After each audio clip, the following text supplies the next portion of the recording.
Matthew chapter 5. We're trying to close out this chapter, and I'm going to let you know this week I didn't manage again. We're not going to completely close out chapter 5, but we're going to try to at least set this up. And what I want to do this morning, I know I always do review with you, and I appreciate your patience and how you have to go through that with me. But I want to try to tie this all together if we can and let you see a sense of what it is that is being taught here and how revolutionary it is and how this ties together. As I said, we're focusing here in the last part of chapter 5, verses 43 to 48. Let me read that through for you, where Jesus concludes this series of 6 statements. You remember? Jesus is challenging the teaching of the day. He's challenging the religion of the day with 6 statements that have this structure. If you recall, you have heard it said, and what's the contrast? But I say. But I say, or I tell you. He's taking and going after the religious understanding of the day, what they thought the Scripture said, what they had been told the Scripture said. With Jesus' challenge, it says this is what God really said. This is what God really meant. Here's the final one as he closes this out. You have heard that it was said, love your neighbor and hate your enemy.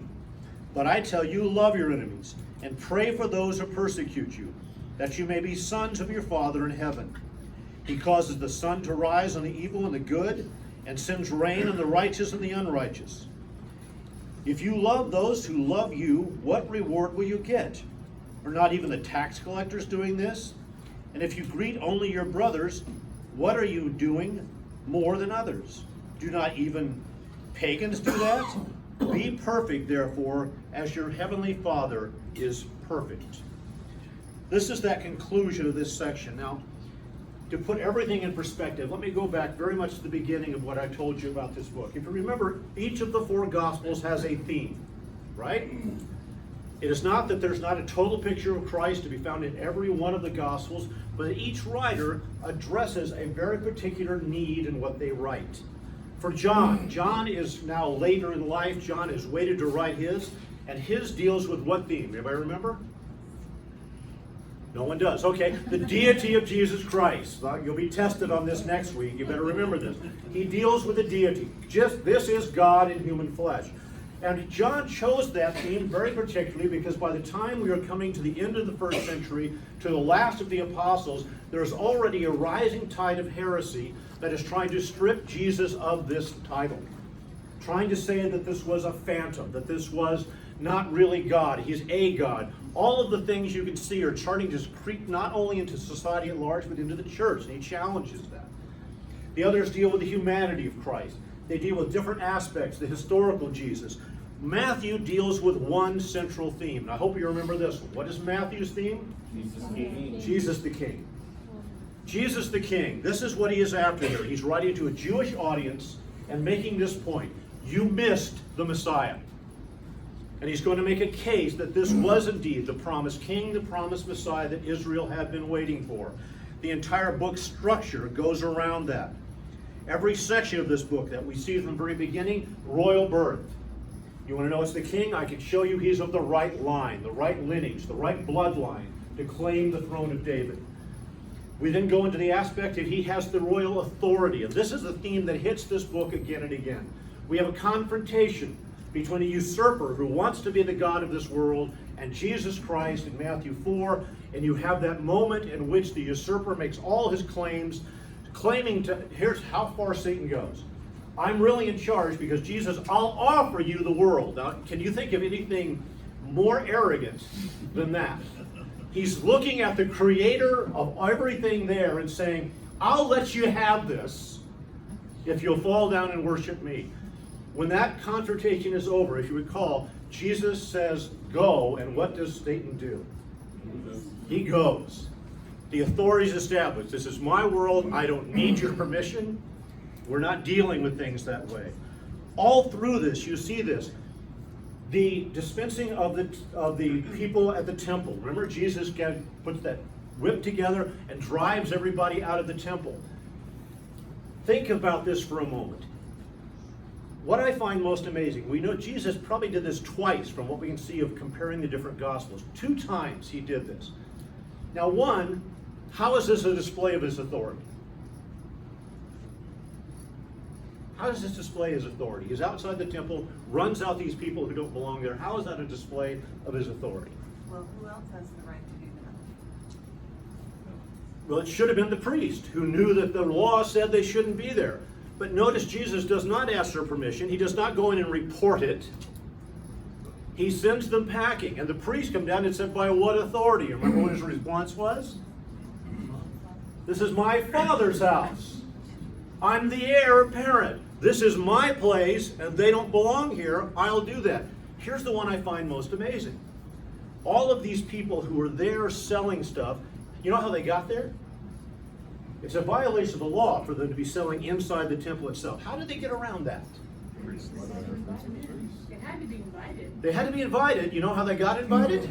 Because they paid money. The priest. A They surcharge. paid off the priest, A yeah. surcharge. They had made all their payments in. Now I want you to think, here's one guy. We have nothing in the text that suggests that Jesus was a 6'5" brute of 250 pounds. And this is one guy who's running all these fellows out. Wouldn't you think that a few would go, we're going to stop this guy right here? Why didn't anybody try to make him stop? They knew they were wrong. They knew they were wrong, and also there was something about this man in authority that you didn't challenge this. The word of authority. There was that nature of authority in him. There was a recognition that this guy, when he starts, will do what he says. Now we'll wait till he leaves and we'll go back and he'll have to run us off again, but we're going to listen to what he said. There is in him this special sense of authority. When it comes to the Sermon on the Mount, starting in chapter 5, here is where Matthew really wants to drive this point home. This is the most complete rendition of this sermon we have, and Matthew does so for one central reason. This is Christ claiming authority that is distinct from what any man had ever claimed before. If you recall, when I did the sermon in the main service, we talked about that everybody's crying Hosanna. They're thrilled to death that Jesus enters on Palm Sunday, and no one knows what's going on. And even in Matthew, they make that comment. They ask, hey, who is this? And their comment to people was, this is the prophet from Galilee. That's all they understood. Now understand, no prophet can talk like this. No prophet ever sat down and said, let me tell you, I'll explain to you what every Bible verse means, and it's true because I said so. No one else has ever claimed this level of authority. Notice also the difference in how Jesus does this. In other places where he's challenged by the Pharisees and the scribes, Jesus will go and offer other scripture to show them the error of their way. In this section, he doesn't appeal to anything. He doesn't sit down and say, let me tell you why I'm right. He says, I'm right because, that's the great parent comment, because I said so. And that's it. This is the authority he claims. Understand the level of that authority. He challenges the teaching that had been part of Jewish tradition for generations. This is a body of belief that had built up among the rabbis and the Pharisees and the scribes over the course of generations to the point that it was ingrained that every person there knew they had it right. And Jesus goes after them in 6 statements and proves you don't have any of it right. You've got none of it right. The Greek structure even goes to that. The Greek structure and how it uses pronouns tells you what the emphasis is on in a passage. And in this case, the emphasis is very much on one word, a one-letter word, I. The most important about this thing about this whole section is what I say. And the Greek makes that very plain in its structure here. It's all about what Jesus has to say in the moment. He delivers a standard. Now understand this. What Jesus goes after here is a standard about how we view life. It's the most foundational thing imaginable. How do we view life? What are our responsibilities before God? What is the character we are supposed to show? And understand the Jews felt they had developed a character that was above what anybody had ever developed. We have the best rules for life ever written. How do we know that? We wrote them. They must be the best because look at us. And they were sure they were right before God. They were sure they were doing everything correct. And Jesus goes after them in a way that challenges that they never expected. because he goes to an issue of character. And I want you to understand this. He's going to the issue of character of how we live daily. This is not Jesus saying, this is what you will become in heaven. This is Jesus saying, this is what you're supposed to be right now. And he begins with this. And I want to look at this a little bit as we open this up, because Jesus is going to bookmark these 6 things for the 2 contrasts that really drive this point home. To really get the full sense, you better begin in the right place and see how deeply he's taking this, and then end in the right place and see how far he takes it. And remember where it begins. In the Jewish teaching, it was simply this: the moral person doesn't kill other people. Now that sounds basic, but understand how simple that is. I can hate as much as I want, but as long as I stop short of actually harming somebody, it's okay. But notice what Jesus says to that. In Jesus' teaching, the believer doesn't carry a grudge. They don't feed their anger. They don't diminish the other person. Now I want you to understand this. He begins here for a very central reason. This is foundational to how people live. What we do and how we diminish others to justify our attitude and justify our actions. How foundational is this to human thinking? If you're a student of history, you will understand this. Built into humanity is this: I will determine which people qualify as human enough to bear my care and which ones are not human enough, and I don't have to care what happens to them. This is very foundational to our thinking. When you go through history, I want you to look. The French Revolution is a very great example of this. The French Revolution was based on this: we are going to gain justice for all people. However, you know how far they took the definition of all people? Not very far. The all people included anybody that thinks like us, that wants to establish this new perfect utopian world for humanity. Anyone who does not fit that new model, what are they? Headless. Because they don't fit the model. They had determined there was a portion of the people that no longer qualified as human enough to deserve any concern whatsoever. And yet the claim was, we are building a utopian society for all of mankind. Sounds familiar. Foundational to the Communist Manifesto. If you read Karl Marx, if you go through that, is this foundational thing that says this: to establish the perfect world in which we will have perfect justice for all people, we must have a purge. You know what the purge is? Yeah. Anybody who doesn't think like you. Anybody that doesn't think like us. Anybody that's going to mess up the perfect world. We will purge them out. Now understand what he's saying by that. It isn't we'll send them to an island somewhere where we never have to see them again. How do we get rid of them? We kill them because they are less than human. I want you to look at our own culture right now. We have what is people are calling the cancel culture right now. In the cancel culture, there are certain people who simply don't deserve to be in society because they do not think like I do. The standard is, humanity is defined by what I like, and if you are not part of that, now we haven't gotten to killing yet, but look again at the attitude. We have decided that some people, there was a statement made by one writer for the New York Times that made a comment that says, we have made a change, and we have to see to it that the people who used to work in that old regime, that old presidency, are no longer allowed in polite society.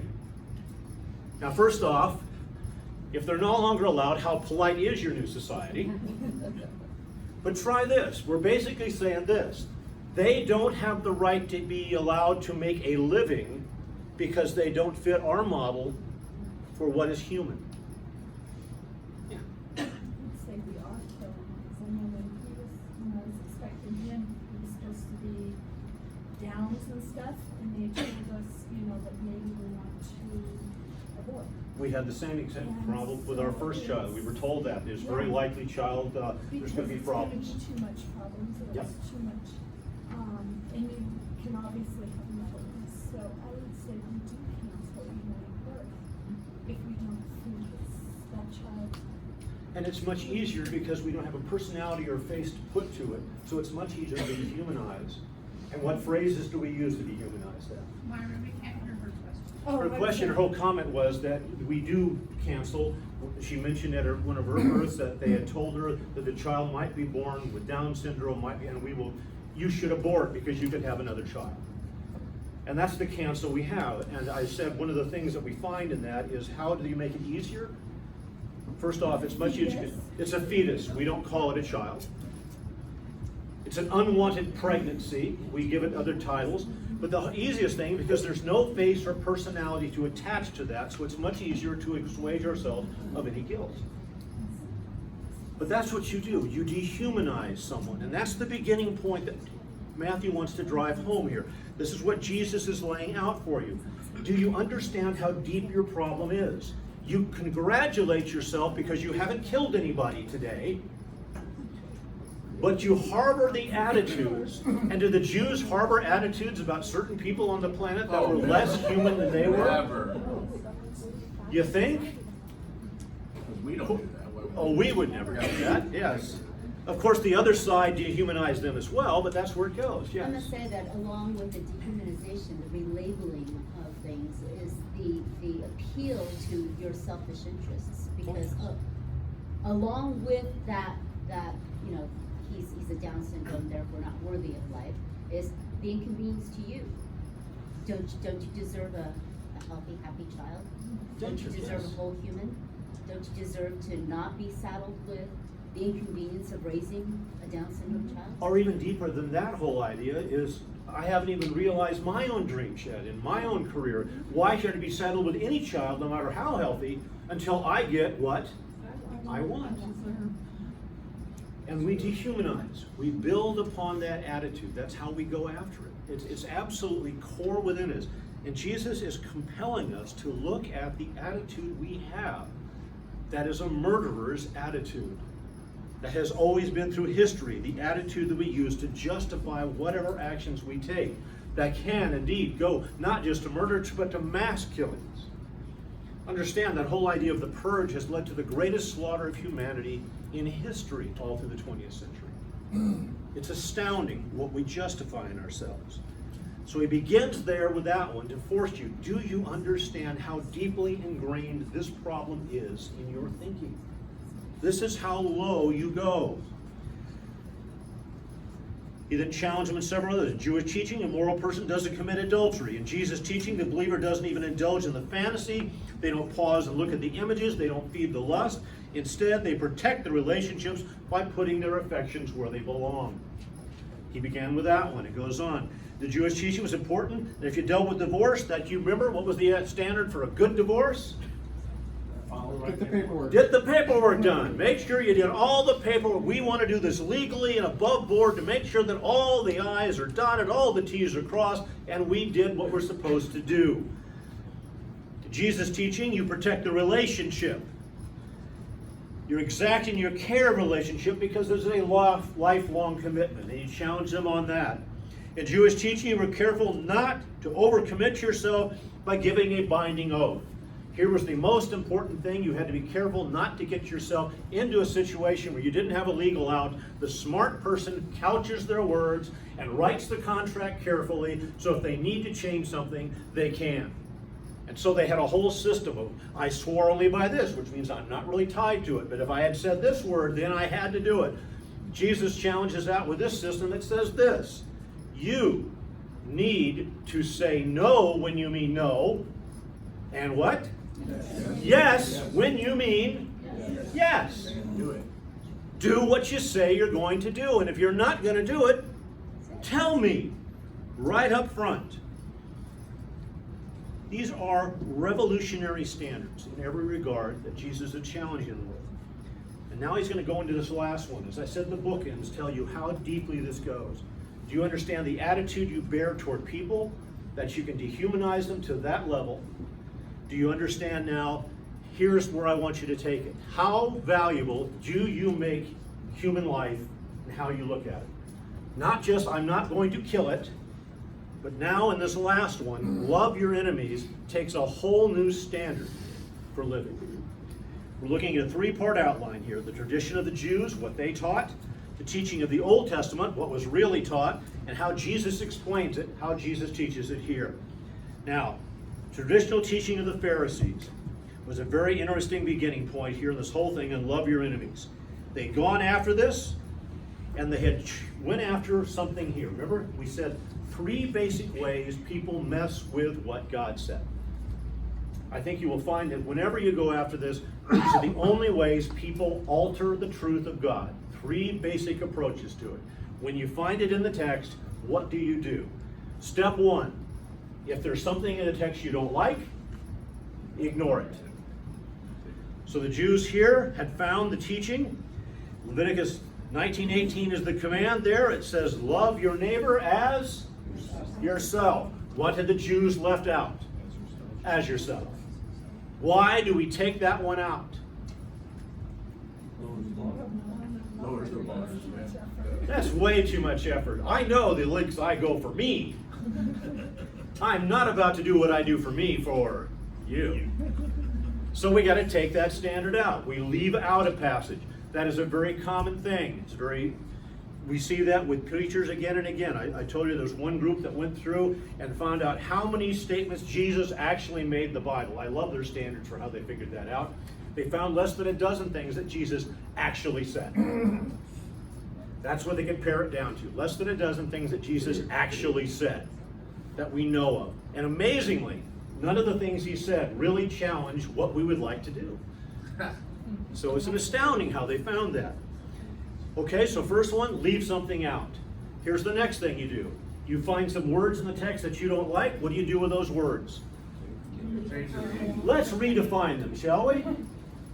So, it says, love your neighbor. What's the thing I want to make sure I limit and carefully explain so I'm comfortable with it? Who's my neighbor? And how did the Jews work that one out? How was the neighbor defined? You remember how we looked at that one? First off, it would never include anybody who happened to be a Gentile. Then it was nobody that was not the right kind of Jew. Then it was found out that it basically came down to this: I don't have to love anybody who isn't exactly like me. That's the standard. We'll change that. So, okay, we leave something out. We redefine the terms. But sometimes we can't find what we want in the Bible. Jesus didn't say enough to satisfy us. God didn't put enough stuff in, so what do? We add. Well, let's put some new stuff in. So notice their one, it says, love your neighbors yourself. What did they add? And hate your enemy. We looked last time, and you know how many times that phrase comes up in the Old Testament? Any guess? 0. 0. How did they justify that? Where did they find this attitude that said they could hate their enemies? How did they find that? How did they justify it? Kill all the people in Canaan. There you go. They were commanded to go and kill all the people in Canaan. That sounds like hate to me. That same problem is today. They still ask that question today. You know, God kills people. I mean, God kills people. Yeah. But as we found, there was something that we look at that I want you to notice in this. Very important about that whole aspect. God brought judgments on nations that were doing things that should not be. And as history has found, as we look through archaeology, I do not know there has been a more disgusting group of individuals than the Canaanites, with child sacrifice and the things that were going on. Yes, John? But even then, he gave them over 500 years to repent between when he made his promise to Abraham for the land and bringing the Israelites. And he even told Abraham and Abraham that their time was not. Time's not ready yet. I've been talking to him. There it is, verse 500 years. Does that sound kind of patient to you? I'm giving you a timeout. I'm going to count to 500 years. And if you haven't changed some of this stuff, there's going to be problems. So first off, try this. It was God doing the judgment, not the Israelites. And God didn't do it because he hated them, because I want you to try something. Did you note that there are interesting instances where a person in one of these condemned nations does not get condemned with everybody else? Rahab's the most interesting one. Try this, Ruth.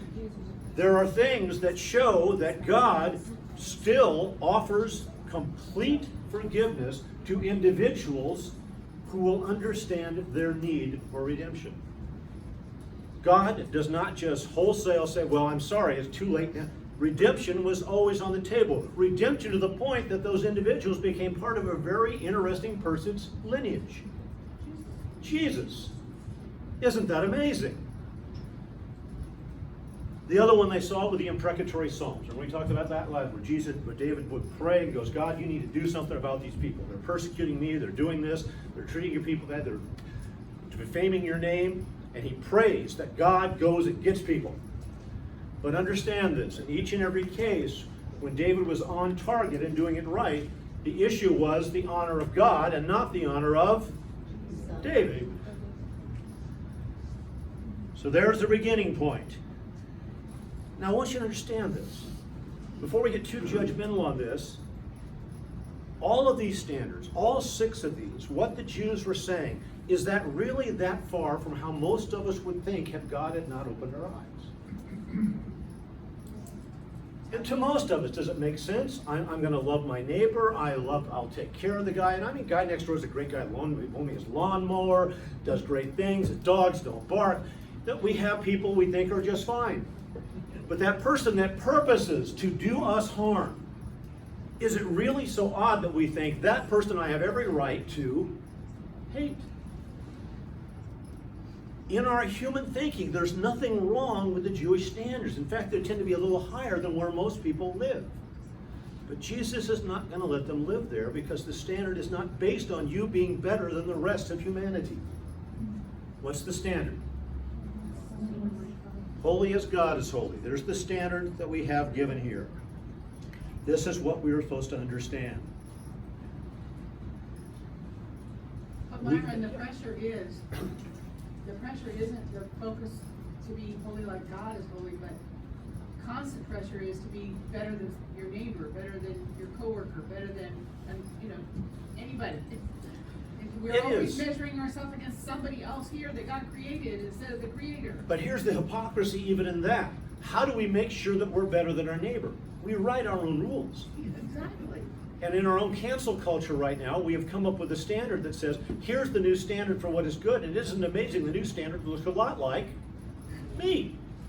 It always does. And if I make that standard, then I make the comparison, I always look better than my neighbor. Yeah, but it's really a minority vote. It's not even the majority. It gets the loudest bark. It gets the loudest bark for who's in charge at any given time, but it's all of humanity that wants to do the barking and write the rules. Outside of God's word, that's where humanity lives. Yeah. That's how we judge that.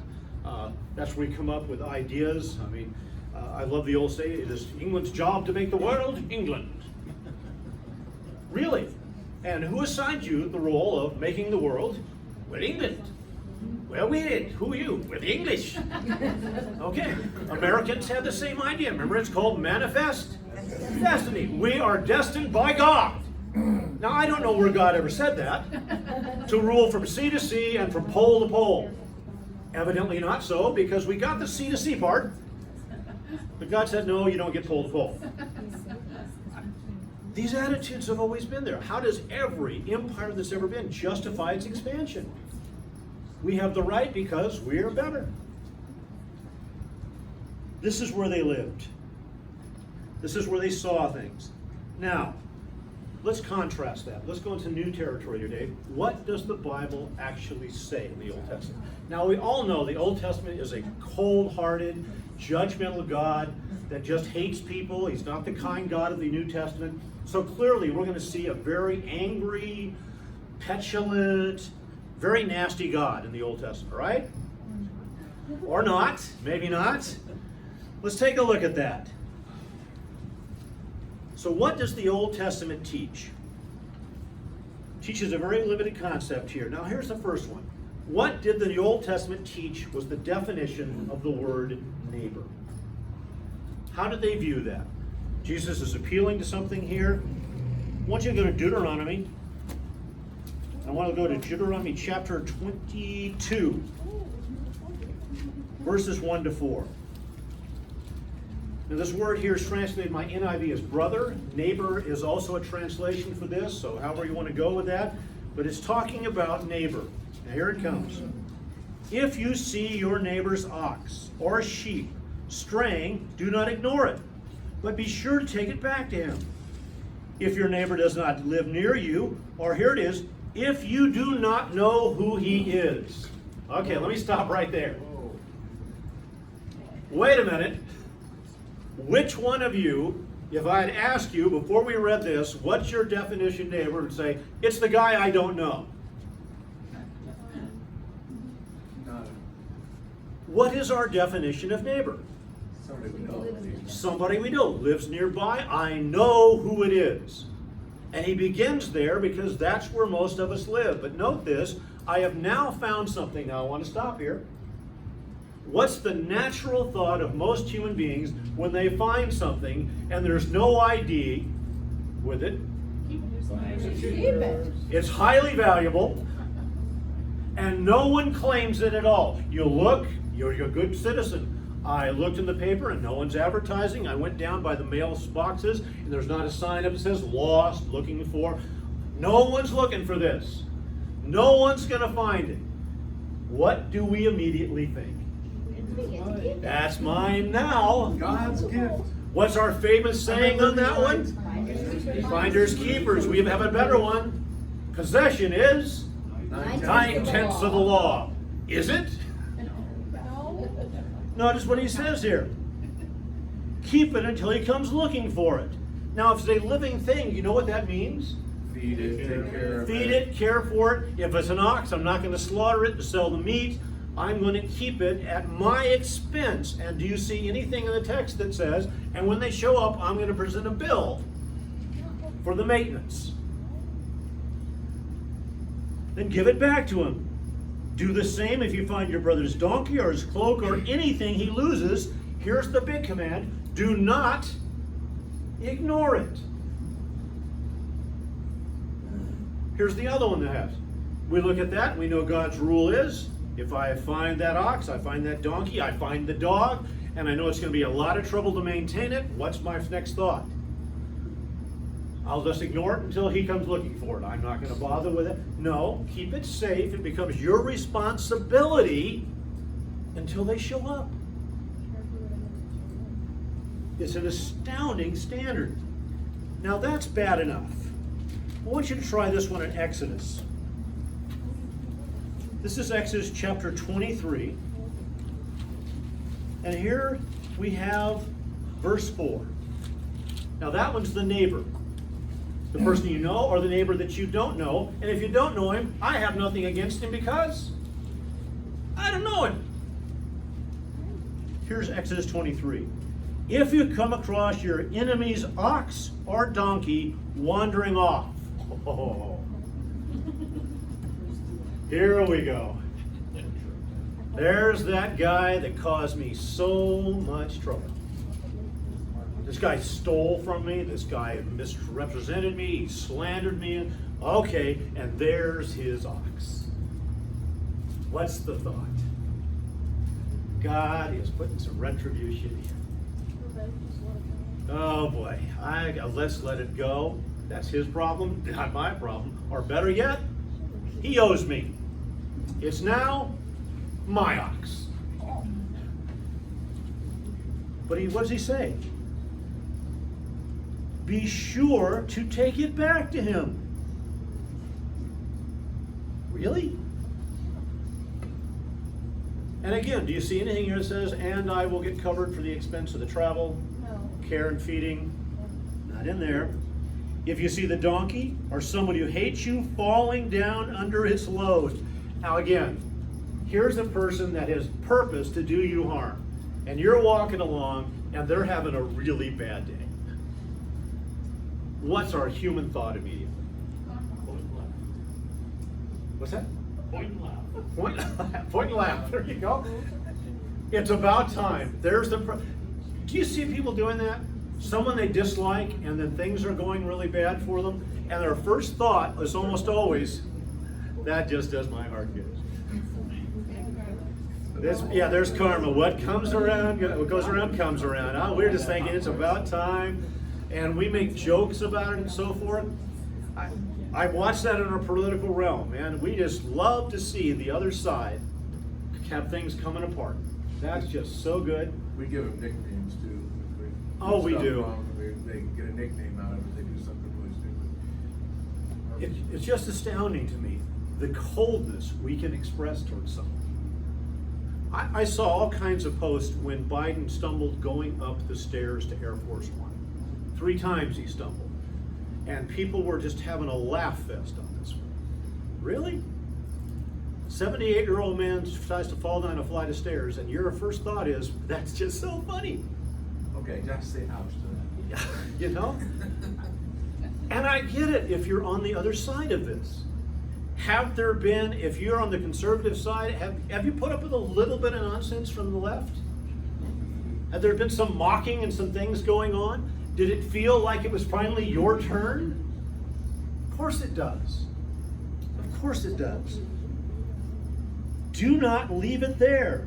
Be sure to, here it comes, help him with it.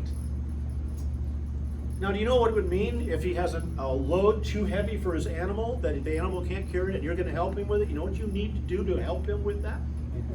You're going to have to carry part of that load to his destination. That's the definition in here of how we're to deal with people. Not a normal reaction. Not a normal reaction. Is this the only place that goes through? Not hardly. In Job chapter 31, this one's really intriguing to me. I like Job a great deal. Was it good? Job chapter 31. Do you remember Job's story? Job has an interesting tale going on here. Job is having every calamity in the book come at him. Why is Job having every calamity in the book? Because he's done nothing wrong. He's done absolutely nothing wrong. Satan come along and said if Job had problems, he'd stop praising you, and God says, okay, I'll let you have access to everything but his life. And of course, Job's friends are very helpful. And Job's friends come along and say, obviously, God must be upset with you something. You did something wrong. And Job starts to go through some things here in chapter 31 and says, if I had done this, I would deserve what God has done to me. And here he says in verse 29 in chapter 31, if I had rejoiced at my enemy's misfortune, or gloated over the trouble that came to him. He is saying, if I had done that, and you could find an instant where I had done that, God has the right to be doing what he's doing to me now. Now, would you think any of us would have really put that in the list if we were looking for, what have I done wrong to deserve God's disfavor? I gloated over an enemy's misfortune? Job says, if I had done that, I would deserve what's happening to me. That's the level this goes to here. In Psalm 7, verse 3, David's prayer, if I gave evil to a friend or an enemy, either way, judge me. Psalm 35, verses 12 to 14, the proper response is to mourn over an enemy's loss, we are told. Proverbs 75 says, don't be glad for the calamity or mock the poor. I like this one. Proverbs 24:29, do not say, I'll get him for that. Yeah, we have to say to that one, don't we? Have you ever at least thought that, whether you said it out loud or not? If you get me, then I'll get you back for that. yeah, more than that. I'll be back. I don't get vengeance, I just get even. There you go. I just get even. Don't get mad. Get it. Proverbs 25:21, food and water, it says, for your enemy if he has need. Now I want you to understand, those are all the Old Testament standards of that nasty, judgmental, violent God of the Old Testament. That's the standard he set. Now, can you think of any examples from the Old Testament where you see that kind of character lived out by someone in a tough situation where their enemy really, in our minds, deserves bad treatment and they don't get it? David and Saul. David and Saul, classic one. Yeah. We all know that story, right? We are told that David has been anointed the new king. Saul is not stepping down. Saul goes out and chooses 3,000 of his best men, his crack troops, and they're going into the mountains, the Rocky Mountains, looking for David. They're going to find him. And they go through there, and there's an area they called the sheep pens. And what the sheep pens is, there was an area there with good grass, and just up above that along the surrounding hills were areas where small caves were, where they built small wood, stone walls, and they could push the sheep into the cave and then have this little stone wall to keep them safe at night from predators. David and his men are hiding in one of those caves. where the sheep go. Now, if you know where the sheep go, sheep are not the cleanest animal in the world. So you can understand the cave is probably not the cleanest place. Saul comes along, right? And it says Saul needed to cover his feet. This is a euphemism in the Bible for saying he needed to use the restroom. Now, if you need to do that, you know where he goes? Well, the sheep have been in there. So who am I hurting? Saul goes in to use the men's room. David and his men are in the cave. Saul is by himself, literally with his pants down. Remember what David's men told him? God has delivered him into your hands, David. What better sign do you need that God is saying, now's the time? The guy is out here with 3,000 men trying to kill you.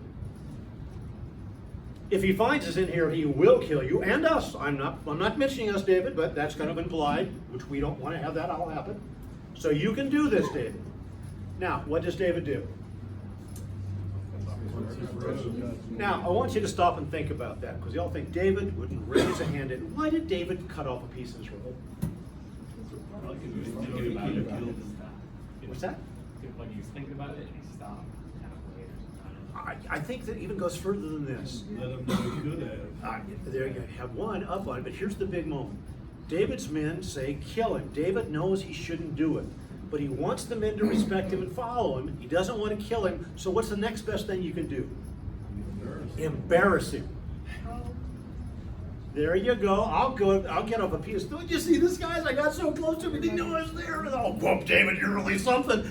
And then David stops and thinks about this and goes, if I wasn't supposed to raise my hand, killing him is not the only thing. Embarrassing and belittling him, making him less than human, is just as bad. And you remember, Saul comes out of the cave, and David comes out of the cave and apologizes to Saul. And I think that's why I really believe, because he hadn't killed him, if he stopped there, he didn't have anything to apologize for. Why was he apologizing? Because he had embarrassed him.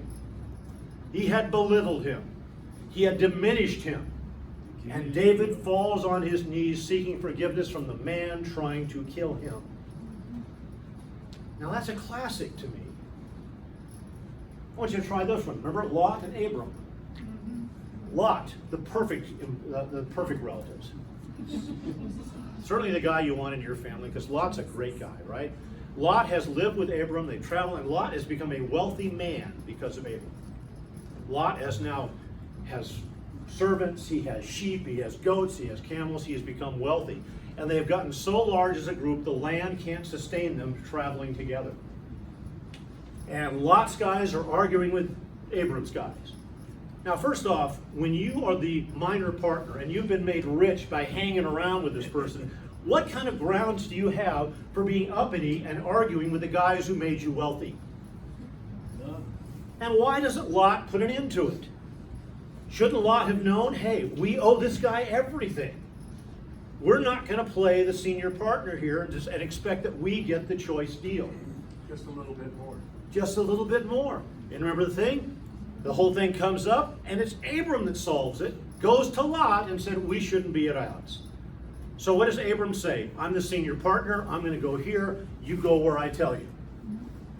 Or just this, here, I've done all this stuff for you, I've made you a wealthy man, and this is the thanks I get. Tell you what, take your camels, take your guys, pack up, and get out. Go anywhere you want, just never let me see you again. Does that sound like most of us, what we want to do with that kind of relative? What does Abram do? You choose, you go whichever way you want, and I'll take what's left. These are the standards you see in there. My last one is this, King David. Remember King David? His son rebels against him. Absalom's rebellion. This is from 2 Samuel chapter 16. And it comes out with this. David and his guys are traveling because Absalom is rebelling. He's seeking his father's life. And one of Saul's family sees David and his party going by, knowing things have gone badly for them. The guy comes out, starts hurling rocks at the party, and saying all kinds of things about David. Oh, you took away Saul's throne. And here's the problem. There was enough truth in what he was saying to be really hurtful. You ever notice that people have a knack to have just enough truth in what they're saying to make you feel bad? I mean, if you really could get your emotions out of it and step back, you know this is an unfair accusation, but there's enough there to get you. And David, who's the king, who had the right, who knows how he treated Saul, who knows he went out of his way not to hurt him, and his men say, let's settle this now. I'll go take his head off. And in that day and time, if the king said it, you could do it. What happened? Do you remember? He tells him, maybe God sent him. Maybe God sent him. Maybe God, maybe. And look, he goes, I've got enough trouble, real problems. My son's trying to kill me. My kingdom's at stake. Do you really think I need to stop and worry about what this guy says? Shrugs it off. The person who had made himself his enemy, who was mocking him at the worst possible time. I mean, isn't that the one? Everything that's gone wrong. I know we do this. We have serious problems going on in our life that we can't control, and then somebody comes and does a minor infraction. Usually someone close to us, a family member, who says something, and we're already up here emotionally. We are at a tension level 12 on a 10 scale, and this person says that one thing that any other time wouldn't be that big a deal. So who gets leveled on? Me. And there's David going, you know, I've got real problems. This guy, I'm not taking it out here. And he said, if I take his head off, is that really going to change the stuff that's actually going wrong in life? By leveling this person for what they're saying now, is that going to solve anything? Not where he's going to go. What's the classic story of how to treat an enemy? Joseph and his brothers. Joseph and his brothers, there's a classic. Let's try a New Testament one that Jesus uses. The Good Samaritan. The Good Samaritan. You know that the priest wouldn't help the injured Jew. We know that the Levite wouldn't help the injured Jew. Who does? A Samaritan. Who had the least reason to help the injured Jew? A Samaritan. Why? They hated him. Oh, they hated, they treated him horribly. Anything they could do. This was a hated person. This person was not your neighbor by Jewish law. And what does he do?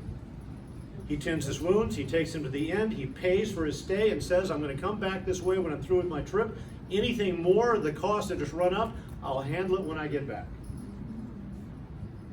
What was the definition of a neighbor Jesus is trying to make with that story? Let's see if you can get it. How is a neighbor defined? Anyone who is in need. Anyone who is in need. That's the definition he's going to. Yeah, John? I think you mentioned Joseph too. I think that's an important one. Is it to classic? talk about too, not just classic, but the principle that he states there in chapter 50.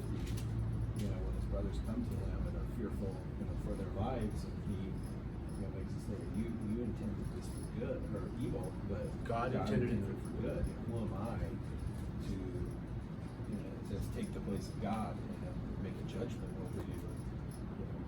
God is sovereign. He worked this whole thing out so that lives may be preserved. And there's where our theology comes in that needs to affect our thinking.